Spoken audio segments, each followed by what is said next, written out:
नमस्कार दोस्तों, CSC lectures bye सूरज में आपका स्वागत है। आज इस वीडियो में हम पढ़ेंगे multi processor and real time operating system के बारे में। तो सबसे पहले हम देखेंगे मल्टी प्रोसेसर के बारे में।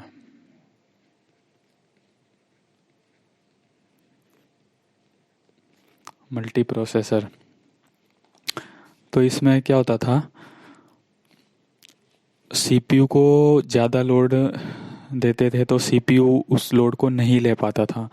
ठीक है, प्रॉब्लम बस हमारे पास सीपीयू स्पीड में थी। सीपीयू स्पीड में प्रॉब्लम थी, बाकी जो बस हो गए, इनपुट आउटपुट डिवाइस हो गए, मेमोरी हो गई, ये सेम होते थे।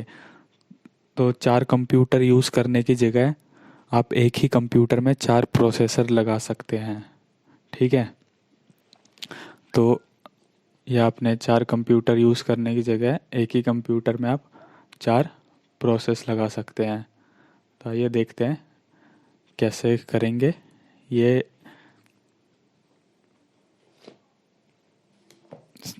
एक ही है, ये हो गया आपका CPU 1, ये हो गया आपका CPU 2, ये हो गया आपका CPU 3, ये हो गया आपका CPU 4। ठीक है, ये चारों एक ही मेमोरी से कनेक्ट हैं।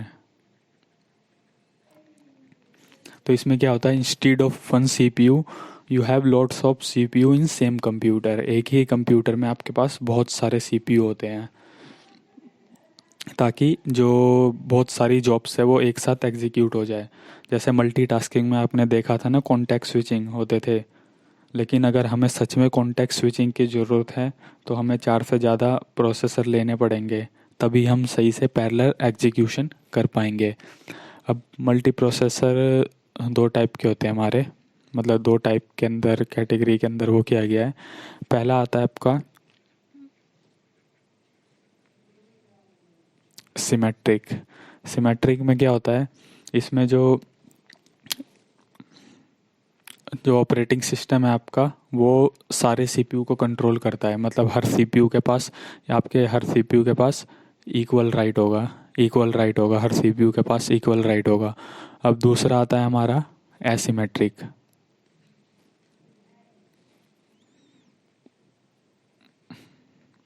अब एसिमेट्रिक में क्या होता है आपका, एसिमेट्रिक में मास्टर एंड स्लेव आर्किटेक्चर होता है। कौन सा आर्किटेक्चर होता है? Master and slave.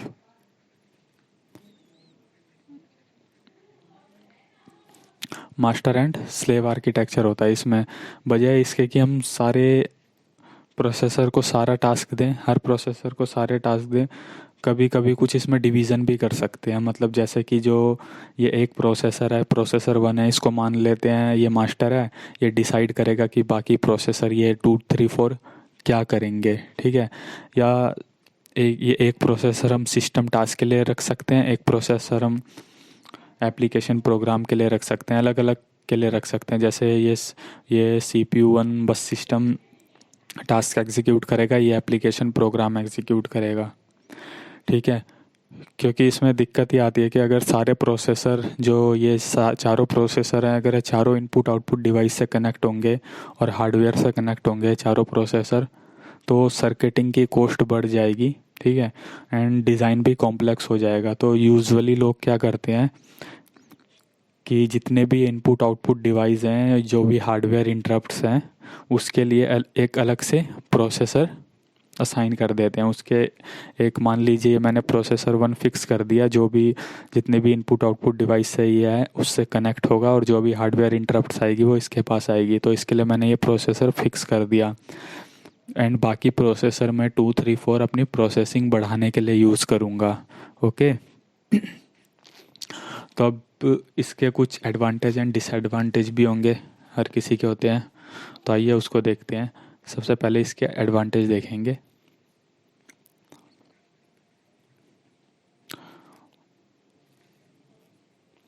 इधर इसके डिसएडवांटेज देखेंगे।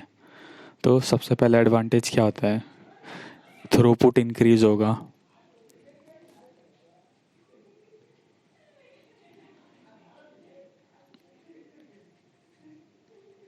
थ्रूपुट इंक्रीज होगा, क्योंकि हमारे पास दो से ज़्यादा सीपीयू हैं तो हर सीपीयू पैरेलल एग्जीक्यूट करेगा तो हमारा ऑब्वियसली थ्रूपुट इंक्रीज होगा। एक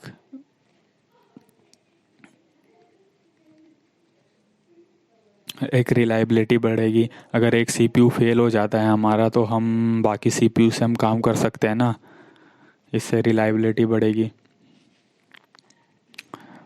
और आपका होता है ये जो है आपके ये मल्टी प्रोसेसिंग, ये मोर इकोनॉमिकल होते हैं क्योंकि इसकी कॉस्ट लेस होती है एज़ कम्पेयर टू यूनिकोस्ट सिस्टम के कंपैरिजन में इनकी कॉस्ट लेस होती है। तो अब डिसएडवांटेज भी होंगे, ये मोर कॉम्प्लेक्स होते हैं, डिज़ाइन करना इनको थोड़ा कॉम्प्लेक्स होता है। इनकी लार्ज मेन मेमोरी होती है। लार्ज मेन मेमोरी कैसे? क्योंकि जो सारे प्रोसेसर है वो एक ही मेमोरी को एक्सेस करते हैं तो इनकी मेन मेमोरी लार्ज होती है। जो आपके इसमें शेयर्ड होते हैं मेमोरी बस and input output device shared होते हैं। मेमोरी हो गई, बस हो गई और इनपुट आउटपुट डिवाइस हो गई, वो आपकी शेयर्ड होती है। तो कभी कभी ये एक दूसरे के ऊपर डिपेंड हो सकते हैं। लाइक जो आपका ये सेकंड प्रोसेसर सेकंड हाँ, लाइक जो आपका ये सेकंड प्रोसेसर है ये कुछ प्रिंट करना चाह रहा है एक ही बार में, तो एक की वजह से दूसरे को वेट करना पड़ेगा। मतलब ये है कि अगर दो प्रोसेसर कुछ प्रिंट करना चाह रहा है, मतलब ये 2 नंबर वाला प्रोसेसर कुछ प्रिंट करना चाह रहा है, ठीक है, और उसको जहाँ से ये प्रिंट करने के लिए मेमोरी से कुछ उठा रहा है तो उसको कोई और एक्सेस करके बैठा है, तो इस 2 वाले को थोड़ा वेट करना पड़ेगा। ठीक है, एक की वजह से दूसरे को वेट करना पड़ेगा। 3 ऑक्यूपाई करके बैठा है तो 2 को वेट करना पड़ेगा थोड़ा, तो इससे ओवरहेड थोड़ा बढ़ जाता है। ओके, तो अब ये हो गया आपका मल्टी प्रोसेसर। अब दूसरा है आपका रियल टाइम ऑपरेटिंग सिस्टम।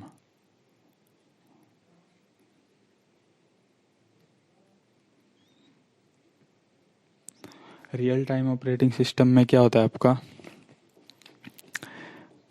ये स्ट्रिक्टली एक सेकेंड, ये स्ट्रिक्टली मतलब डेडली टाइम बाउंड होते हैं ये, मतलब इस टाइम के अंदर ये होना ही होना है। ठीक है, उनको हम रियल टाइम ऑपरेटिंग सिस्टम कहते हैं। DEA। अब इसमें भी हमारे 2 टाइप के आते हैं। पहला आता है हार्ड रियल टाइम, दूसरा आता है हमारा सॉफ्ट रियल टाइम। हार्ड में क्या होता है, हार्ड में जैसे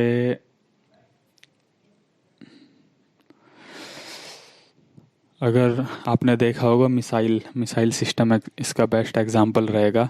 अगर मैं कोई भी बटन प्रेस कर देता हूँ तो मिसाइल लॉन्च हो जानी चाहिए तुरंत। अगर हल्का सा भी डिले हुआ, माइनर डिले भी हुआ तो बहुत बड़ी दिक्कत हो सकती है। अगर माइनर डिले भी हुआ मिसाइल लॉन्च में तो बहुत बड़ी दिक्कत हो सकती है। तो इसलिए हार्ड रियल टाइम ये स्ट्रिक्टली टाइम बाउंड होते हैं, ये स्ट्रिक्टली टाइम बाउंड होते हैं। ठीक है, एंड सॉफ्ट रियल टाइम क्या होता है, जैसे आपका बैंक सेक्टर हो गया, इसमें माइनर डिले चल जाता है, इसमें थोड़ा डिले चल जाता है कि अटक अटक के थोड़ा काम हो गया तो कोई नहीं, चल जाता है। लेकिन इसमें जो आपका हार्ड में है उसमें स्ट्रिक्टली कि उसी टाइम किया है तो उसी टाइम होना चाहिए, बिल्कुल भी माइनर डिले नहीं होना चाहिए। हल्का सा भी माइनर डिले हो गया तो बहुत बड़ी गड़बड़ हो सकती है। इंस्ट्रक्शन एग्जीक्यूट करने में हल्का सा भी माइनर डिले हो गया तो इसमें हार्ड वाले में बहुत गड़बड़ हो सकती है। तो आई होप आपको ये लेक्चर समझ में आ गया होगा, और लेक्चर के लिए मुझे फॉलो करें। मिलते हैं अगली वीडियो में, जब तक के लिए धन्यवाद।